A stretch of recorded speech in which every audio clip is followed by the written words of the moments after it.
Ito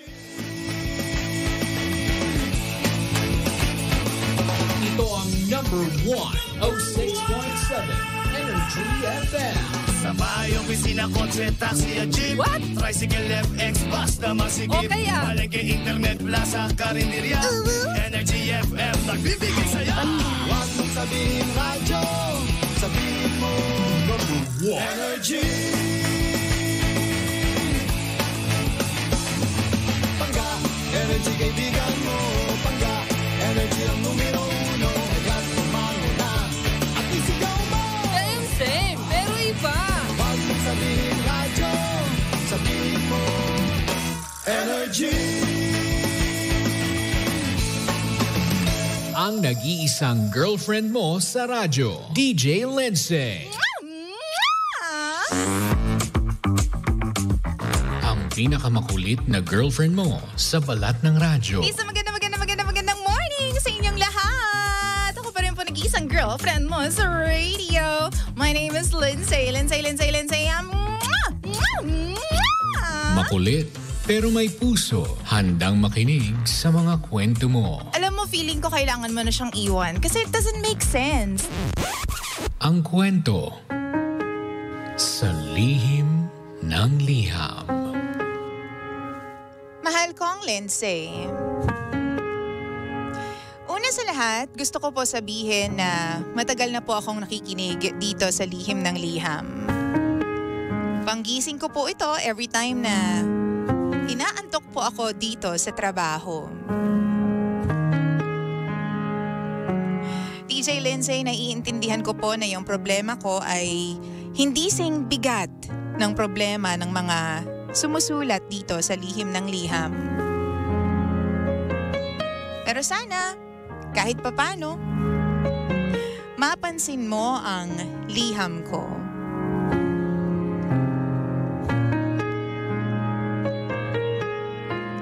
DJ Lindsay, itago mo na lamang po ako sa pangalang Ria. Maaga po akong nagkaanak. 24 pa lang. Siguro sa iba medyo matanda na yun. Pero para sa akin, masyado pang maaga. Hindi po planado yung anak ko. Pero sobrang masaya ako sa pagdating niya sa amin ng boyfriend ko. Masaya naman po yung relasyon namin. Kahit biglaan po ang pagdating ni baby. Pero alam mo, DJ Lindsay, sa totoo lang, may mga oras na nakakaramdam ako ng inggit. Kaka-start ko palang magtrabaho nung 22 ako. Yung mga kinikita ko, sa akin lang. After work, kung saan-saan kami pumupunta ng mga kaibigan ko at mga katrabaho ko, malaya ang buhay ko noon. Pero ngayon, syempre, hindi ko na pwedeng gawin yun. Kasi, nandyan na yung baby ko. Naiinggit ako. Naiinggit ako sa mga kaibigan ko kapag nakikita ko yung mga pictures nila na gumagala, bumibili ng kung ano-ano, ang gaganda ng mga damit. Samantalang ako, hindi ko na maisuot yung mga damit ko dahil lumaki na ako. Pakiramdam ko po, DJ Lindsay, na ipagkait sa akin yung mga bagay na gusto kong ginagawa noon. Alam ko naman na kasalanan ko kung bakit naging ganito yung takbo ng buhay ko. Masaya naman. Pero hinahanap-hanap ko pa rin yung ibang bagay na alam kong magpapasaya sa akin.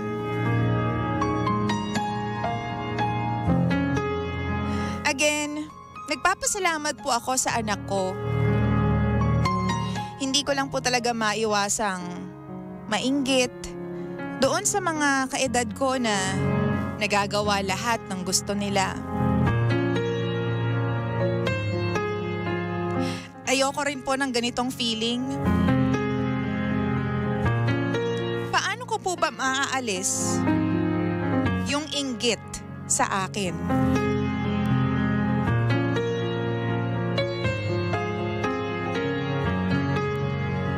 Yung tipong hindi ko na po hahanapin yung mga dating nagpapasaya sa akin.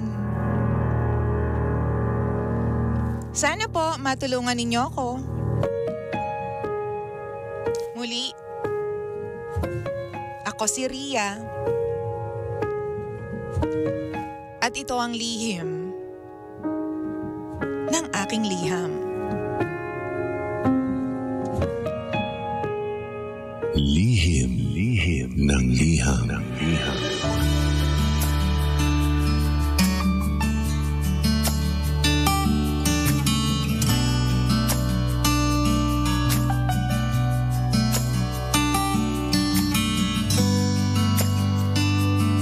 Sandali lang, Derek. Inubo ako bigla. Derek, may nakaalala po sa akin, Derek. Napakademonyo nung nakaalala sa akin kung kailan nagbabasa ako ng letter. Saka ako nasa mid. Bakit? Anong meron? Masyado nyo naman ako namimiss. Wala sa oras yung pagkamiss. Wow! Kasi naman yung nagkikwento sa akin at the moment niyayayamot ako sa inyo. Hindi nga? Yeah! Oo nga. Nasa mid ako habang binabasa ko yung patapos na yung letter tapos bigla ako nasa mid. Huy. Hello naman muna sa inyong lahat. Welcome to Lihim ng Liham, mga bangga. Oo, ito po ang programang wala kang matututunan pero meron kang mararamdaman. Ow! Oras muna natin sa buong kaplongan. Check your time. It's 16 Cambots. Makaraan pa ang alas 9 ng umaga. 9:16 ng umaga at kasama niyo po ang nag-iisang girlfriend mo sa radio. My name is Lindsay. Ang init na nga ng panahon. Nakakainit pa ng ulo, sabi ng mga pangga natin. Yung problema ni Ria. Uy, grabe naman kayo. A problem is a problem. Wow. No matter how big or how small. Diba? Hello po sa mga pangga natin na meron pong kinakaharap na problema or issue tulad po ng ating letter sender na si Ria. And by the way, kung gusto mong mag-send in ang story mo, there are multiple ways of sending your story. Punta ka lang sa iyong Facebook page. Tapos, isend mo yan sa Lindsay1067, Lindsay 1067. Pwede rin sa Instagram. Yan, isend mo yan sa akin. Lindsay1067 Energy FM. Ang dami kasi nung letter A dun sa Lindsay ko sa Instagram. Hindi ko alam kung bakit hindi ako pinayagan ni Instagram na isang letter A lang. Diba? Hello po sa inyong lahat at hello po sa mga nakikinig po sa atin, sa mga sasakyan po nila, sa lahat po ng mga nasa bahay, nasa opisina, nasa tindahan. Gandang umaga sa inyo. Yung mga nagpapaypay sa mga oras na ito. Oo, init na init ba, BM? Oo. Ano nga yung temperature ngayon dito sa Kamaynilaan? Okay. So ano nga bang masasabi mo tungkol dito sa kwento ni Ria? Actually, aminado naman siya na hindi sing bigat ng mga ibang mga letters natin or ibang mga liham natin yung kanyang story. But still, namomroblema siya because nakakaramdam siya ng inggit sa kanyang sistema, no? Oo, on other people because nagkaroon nga daw po siya ng anak ng maagang edad, at an early age. Maagang edad, early age. Totoo, Lindsay. Talaga ba, Lindsay? Oo. At an early age, nagkaroon siya ng anak. So, yun yung sinasabi niya. Dati-rati daw, pag sumasahod siya, lahat ng pera niya sa kanya lang, tapos wala siyang responsibility. And kahit saan siya pumunta, nagagawa niya. But nung nagkaroon siya ng anak, nagbago ang lahat. Siyempre, may baby na siya. Naging iba na yung priority niya. Hindi na tulad ng dati na kung gustong pumarty, party-party. Gusto bumili ng kung ano mga kaartehan sa life, 'di ba? Mabibili niya agad. Ngayon kasi siguro marami ng considerations, 'di ba? Ang dami ng priorities na dapat unahin bago mo mabili, 'di ba? Yung mga gusto mo para sa sarili mo. Wow. Yan naman yung laging sinasabi ng mga nanay, mga mothers, mga mother, dear Mother Earth, 'di ba?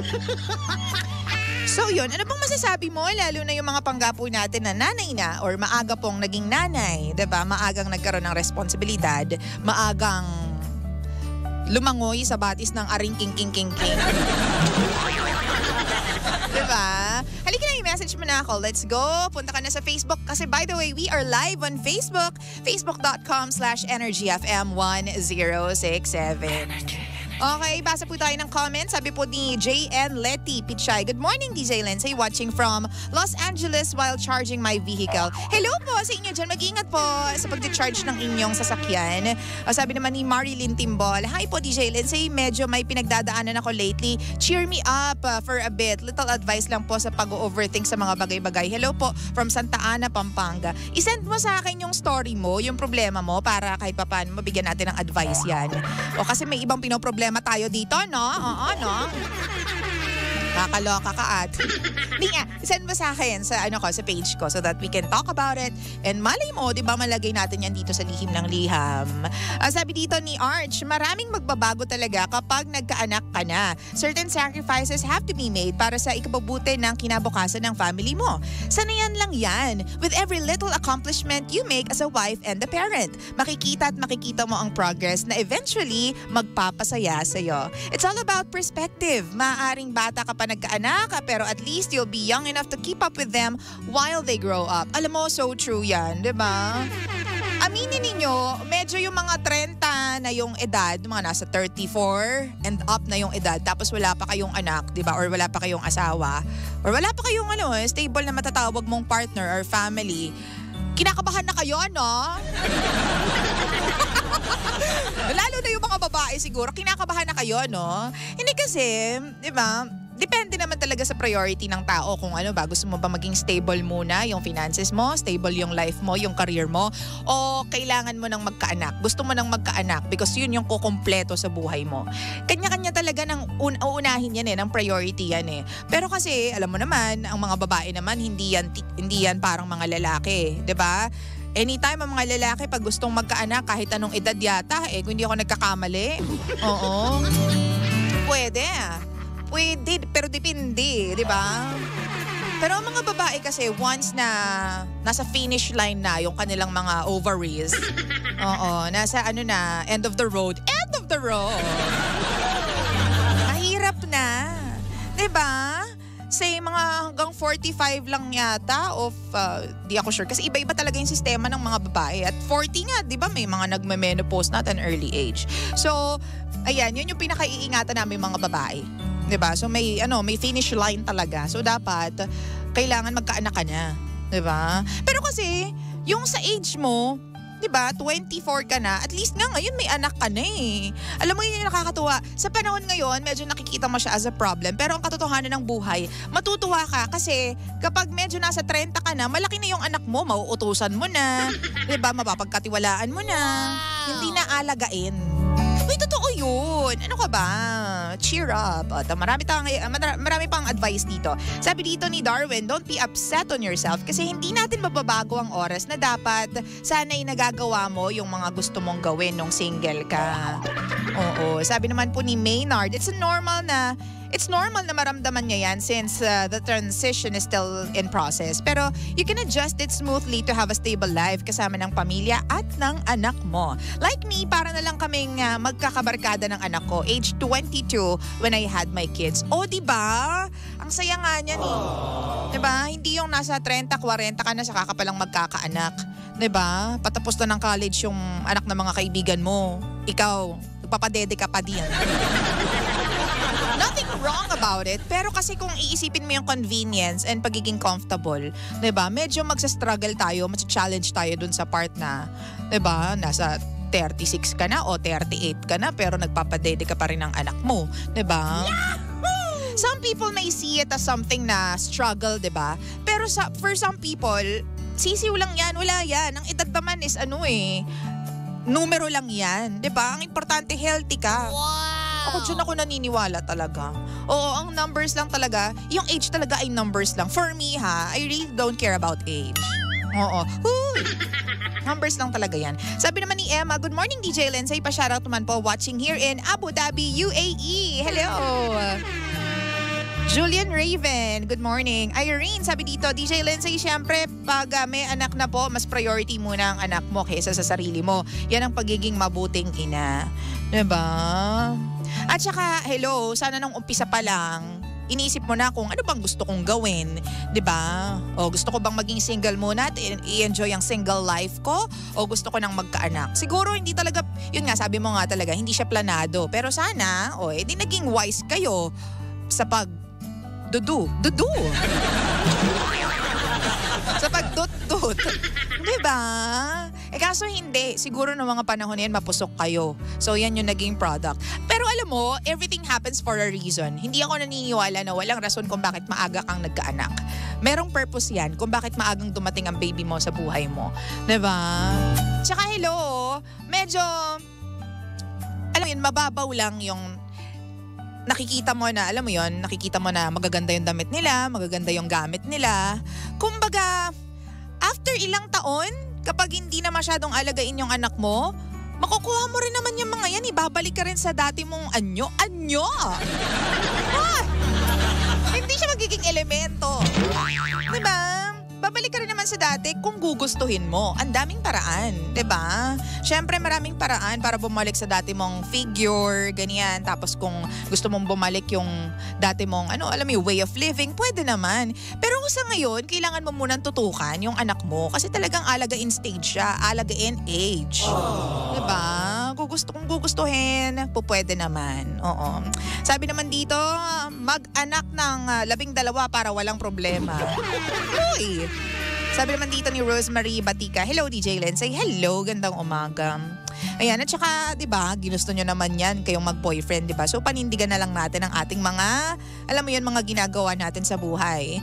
Sabi dito, normal lang naman na maramdaman natin yan, di ba? Ako nga, nag-asawa ako ng 20, nagkaanak ako ng 21. Ngayon, 9 years old, 8 years old, at 5 years old na po sila. May kabatch ako na wala pang asawa at 30 plus na siya. May trabaho din siya, pero sabi niya, buti pa kayo. Diba? Buti pa kayo may mga anak na. Samantalang ako, naghahanap pa rin ako ng lalaking hindi sigurado kung siya na ba talaga kasi puro away bati kaming dalawa. O diba? Yan yung mga problema ng mga tao. Iba-iba talaga. So, para pong paulit-ulit na lang po, nagkaka-boyfriend po, tapos napupunta sa breakup, parang nagkaka-trust issues sa mga lalaki. Kaya kung naiinggit ka sa may mga work na single na may edad na, naiinggit din yan sa'yo kasi may family ka nang nabuo. Ganun lang yun. Pag malalaki na yung mga bata, makakapag-work ka na din ulit at mababalik mo na yung dati. Wow! O diba? Sabi naman dito, grass is always greener on the other side. Huwag ka mag-compare ng buhay mo sa iba. If it helps, i-unfollow mo na lang muna yung mga taong nagtitrigger ng inggit mo. But always remember na we are humans and it's normal to feel that way. Hindi ka masamang ina or kaibigan when the feeling hits you, di ba? You're lucky to have kids at that age, considering na kaya mo na siya buhayin. Imaginein mo when your kid is on their teenage years, bata ka pa noon, makakabonding mo pa sila. Parang barkada lang, siya ang isama mo sa travel. But that is so true. Palakpakan po natin. Totoo naman talaga. Diba, yung mga tao na yan, yung mga kinaiingitan mo, di mo alam, napapaisip na rin sila na sana ako din magkaroon ako ng anak. Sana kahit papaano makapagkaroon ako ng stable na life and have a family of my own. Diba? Tapos yung iba naman, ang iniisip is, okay lang yan kasi pagdating ng panahon, para ko na lang silang dabber cards, ganyan, para ko na lang silang, alam mo yun, kapatid. May mga ganyan ha, yung mukhang kapatid yung mga anak nila kasi baby face din sila, in fairness. Pero alam mo, nasa perspective lang talaga yan.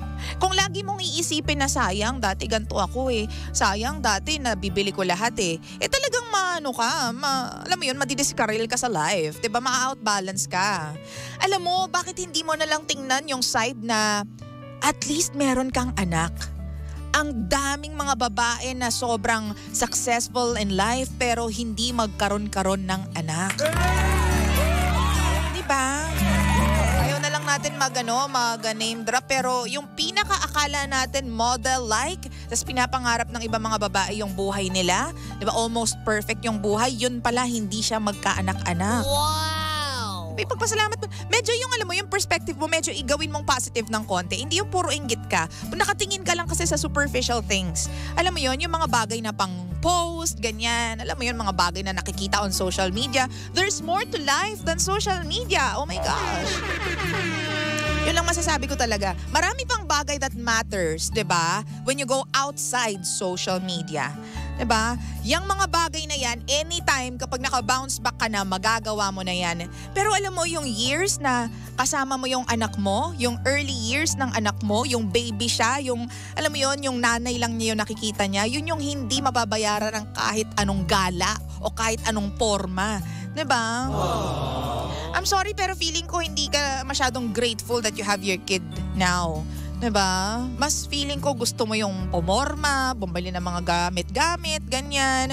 'Di ba? Pumarty-party. I mean, it's normal to feel that way. Pero tingnan mo rin, 'di ba, na meron kang anak, meron kang tao na nanggaling sa'yo, 'di ba?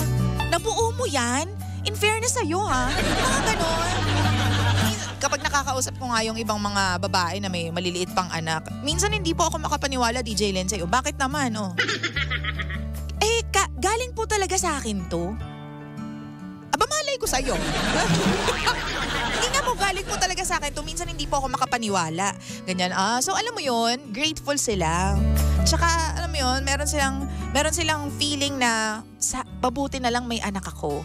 Diba? Lahat ginagawa para sa anak. Diba? So sana ganun ka din. Oo, tama yun kung kailangan i-unfollow mo yung mga nagtitrigger sa'yo ng inggit mo, yan follow mo. Kasi mas importante, mas bigyan mo ng pansin yung anak mo. Diba yung mga pangangailangan ng anak mo? Kasi again, after some years, kaya mo na mag-bounce back at ibigay naman lahat ng kailangan mo para sa sarili mo. Pero sa ngayon, para sa anak mo muna. Diba? Wow! Sabi ni Wapo, girl, embrace mo yung womanhood and your motherhood. That's your destiny. Accept it. Embrace it. Embrace it. God has blessed you and accept and nurture it dapat. Sabi naman po dito, real talk lang po. Isipin mo muna yung sarili mo kung handa ka ng magkaanak. Kasi mahirap ngayon, 'di ba? Bubukaka ka lang. Huway! Kakaloka. You're just going to spread your legs nang hindi mo iniisip yung sarili mo. Ang pagsisisi palaging nasa huli. 'Di ba? Good morning, DJ Lensay. Jay Lidam, good morning. Good day, DJ Lensay. Nasaan na yun? Pa-shoutout naman po asawa kong maganda kay Eileen. I love you. Huway!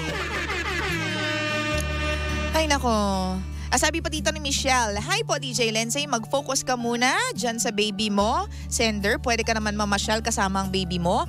Gawin mo na yung... Ang gawin mo, wag mo tingnan yung mga post ng friends mo para di ka mainggit. You're blessed dahil naalagaan mo yung anak mo. Kaming mga OFW, gusto namin makasama yung anak namin, pero wala kaming magawa dahil kailangan namin mag-work para sa future ng mga anak namin. You see? Diba? Alam mo, Ria, you are so fortunate para maranasan na maalagaan yung anak mo. Tapos ang iniisip mo yung pagporma, yung pagparty, pagbili ng magagandang gamit. Again, tao ka lang, nakakaramdam ka ng mga ganyan at valid yan. Pero sana mas ma-magnify yung pagiging grateful mo and thankful mo doon sa part na meron kang anak. Diba? Kasi hindi lahat ng babae nabibiyayaan na magkaroon po ng anak. Wow! Diba? Minsan kahit anong try, hindi nagkakaroon. Diba? Sabi dito ni Alan Ignacio, mabuti ka nga, maaga kang makakapagpahinga, hindi yung matanda ka na at senior ka na, nagpapaaral ka pa. Watching while driving dito po sa San Juan. Hello po sa mga nandyan sa San Juan. Mabuhay po kayo. So yun, maging thankful ka lang and grateful ka lang na meron kang anak. And again, hindi lahat ng nakikita mo on social media kailangan mong pag-isipan ng malala. Oo, may mga post na talagang dapat dinadaanan lang kasi dapat alam mo yung priorities mo. Kasi kapag lahat ng post, tiningnan mo at pinag-isipan mo at binigyan mo ng attention, ay talagang malulugmok ka. Wow! Sa batis ng aring king-king. Diba? Oo, tsaka mag-focus ka sa anak mo. Yun lang talaga yung masasabi ko. Maging thankful ka na meron kang anak. No? Pa-shoutout po yung mga taga-Doralco na lagi pong nakatune in sa'yo, DJ Lensay. Oh, thank you so much. Tama lang yung may baby ka na. Pag laki niyan, mag-e-enjoy ka na rin. Oo, wala ka na masyadong iisipin. Promise. Hello po sa mga namomroblema dahil, alam mo yun, na-establish na nila yung career nila. May ipon na sila pero hindi nila alam what's next. Wow! O, tapos nung nagtatry na silang magkaroon ng baby, nahihirapan na because medyo, alam mo yun, hirap na. Kukunti na yung egg cells na nilalabas ng kanilang katawan. True yan, ha? 'Diba? Nababawasan na po yung cells na lumalabas mula sa kanilang katawan. Kasi as we age, ganyan yung nangyayari eh. 'Diba? Pag nag-hit ka ng 35, nababawasan na yung mga egg cells na ipoproduce ng katawan mo. Hindi po ako expert in any way, pero syempre, nagbabasa naman tayo, mga bakla kayo. Archie Alba, tingnan mo na lang yung anak mo, hayaan mong yan yung blessing mo na wala sila. So true. Sana after nito, no, kung naririnig mo man ako sa ngayon, Ria, sana after nito, last mo na ano yan, na hura yan ha, yung naiinggit ka sa ibang tao. Kasi una sa lahat, hindi tama yung naiinggit tayo. Kasi iba-iba tayo ng blessing, girl. Diba? Iba-iba tayo ng blessing, iba-iba tayo ng mga nakukuha from the Lord, from the universe. Wow! Okay? At stop comparing kasi yourself with other people. Diba? Yan yung nangyayari. Kaya tayo naiinggit because we compare ourselves, our lives. 'Di ba, with other people's lives, 'di ba? So, bawasan natin yung part na 'yan kasi hindi naman siya nakakatulong. The only time na kailangan nating ikumpara yung sarili natin is kapag kailangan nating tumulong. Yung kaya natin tulungan, yung tinitingnan natin na buhay. Hindi yung para kaawaan mo yung sarili mo, para alam mo yun, malugmok ka sa sadness and loneliness because you don't have those things. Sila nagagawa nila yun, bakit ako hindi na? 'Di ba? Stop comparing. Oh, minsan yan yung side effect ng social media, no? Oo. Hay nako. Sabi dito, pag inggit, pikit. Merlene. Good morning, Tess. Sabi ng pamangkin ko kung saan na, 'di ba? Oo, ang dami, 'di ba? Sanga-sanga. Bakit ba? 9:35 na po ng umaga. Syempre naman, giving you something from Daryl Ong. This one is called Batang-Bata Ka Pa. Pero ganyan ka na. Hoy! Hindi mo tutugtungan. Dito lang yan sa Energy FM. Wow! Kasama po nag-iisang girlfriend mo sa radio. My name is Lindsay. Lindsay. Keeping you company all the way till 11 in the morning. Pangga, tutok lang. Batang-bata